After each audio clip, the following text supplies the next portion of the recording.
Bagi orang yang bepergian atau musafir diperbolehkan untuk berbuka atau iftar atau bahasa Jawanya mokel apabila perjalanan tersebut sudah mencapai safar qasrin atau perjalanan yang diperbolehkan qasar, yaitu kurang lebih sekitar 80 km. Dengan catatan lagi, semua hari atau mulai subuh sampai maghrib ia berada dalam perjalanan.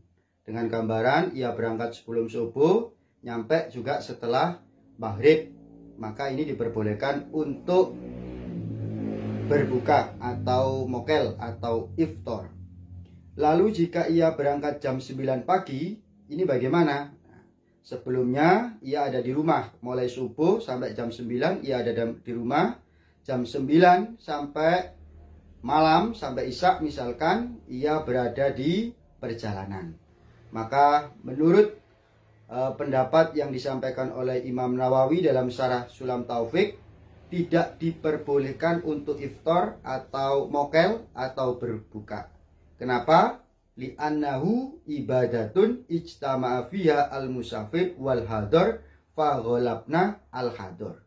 Karena ibadah tersebut atau perjalanan orang tersebut itu ada ibadah yang di sana ada musafirnya jam 9 sampai maghribnya, kemudian ada hadar atau mukim di rumah, yaitu setelah subuh sampai jam 9.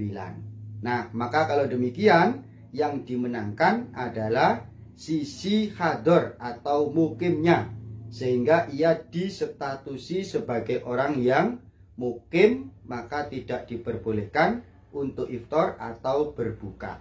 Sesuai dengan kaidahnya, idza ijtama'a al-halal wal haram ghulibal haram. Ketika berkumpul perkara yang halal dan haram, maka yang dimenangkan adalah haramnya. Idza ijtama'a al-safar wal hadar, maka yang dimenangkan adalah sisi hadarnya.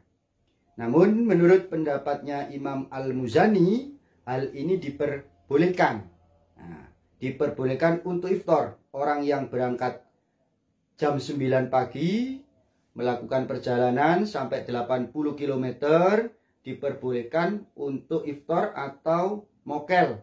Nah, karena menurut Imam Muzani ini beliau menjelaskan dikiaskan alaman asbaha so'iman pamarodo, yaitu orang yang pagi-pagi dia berpuasa kemudian jam 11 dia sakit, maka dia diperbolehkan untuk iftar atau berbuka meskipun tidak sakit full satu hari, tetapi sakitnya hanya jam 11 sampai maghrib, sementara sebelumnya dia mengalami sehat, yaitu ada berkumpul sehat dan sakit, maka ini tetap diperbolehkan. Nah, untuk musafir ini juga disamakan dengan sakit. Ini menurut pendapat Imam Al-Muzani yang juga disampaikan oleh beliau Kiai Nawawi Al-Bantani dalam Syarah Sulam.